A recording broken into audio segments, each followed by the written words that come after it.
ಇಲ್ಲಿ ಮೇಡಮ್. ಕಾರ್ತಿಕ್ ಅವರಾ? ಹಾಂ. ಏನ್ ಸರ್ ಜಾಬ್ ಬೇಕಾ ಬೇಡವಾ? ನಾವು ಇಲ್ಲಿ ಮೇಡಮ್, ನೀವು ದುಡ್ಡು ಕಟ್ಟಿ ಅಂತಿದ್ದೀರಲ್ಲ. ಅದಕ್ಕೆ ಜಾಬ್ ಬೇಡವಾ? ಹಾಂ, ಓಟ್ ಹಾಕಿದ್ರಾ? ಇಲ್ಲ ಸರ್. ಯಾಕೆ? ಸುಮ್ಮನೆ ನೀವು ಕೇಳಿ ಅಂತ. ಓಟ್ ಹಾಕ್ಬೇಕಲ್ವಾ ನೀವು? ಜಾಬ್ ಬೇಕಾ ಬೇಡ ಹೇಳಿ ಸರ್ ನಿಮ್ಗೆ. ಹೇಳಿ ಮೇಡಮ್. ಜಾಬು ನನ್ನ ಹತ್ರ ದುಡ್ಡಿಲ್ಲ ಕಟ್ಟಕ್ಕೆ. ಬೇಡವಾ ಜಾಬು? ಎಲ್ಲಿ ನೀವು ದುಡ್ಡು ಕಟ್ಟಿ ಅಂತಿದ್ದೀರಾ? ದುಡ್ಡೇ ಇಲ್ಲ ನನ್ನ ಹತ್ರ.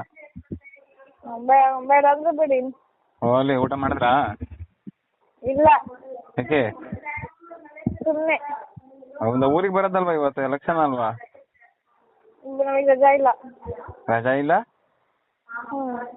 ಓ, ನೀವು ಓಟ್ ಹಾಕ್ಬೇಕು. 4 ಜನಕ್ಕೆ ಹೇಳಂಗಿದ್ದು ನೀವೇ ಓಟ್ ಹಾಕಿಲ್ವಲ್ಲ ಮೇಡಮ್? ಇವಾಗ ಕೆಲಸ ಬೇಕಾ ಬೇಡವಾ ಅಷ್ಟು ಹೇಳ್ರಿ. ಏನು ಹೇಳ್ತಾರೆ? ದುಡ್ಡಿಲ್ಲ ಕಣ್ರಿ, ನೀವೇ ಕಟ್ಕೊಂಡಿರಿ, ಕೊಡ್ತೀನಿ. ಸರಿ ಇಡಿ. ನೋಡಿ ಮತ್ತೆ.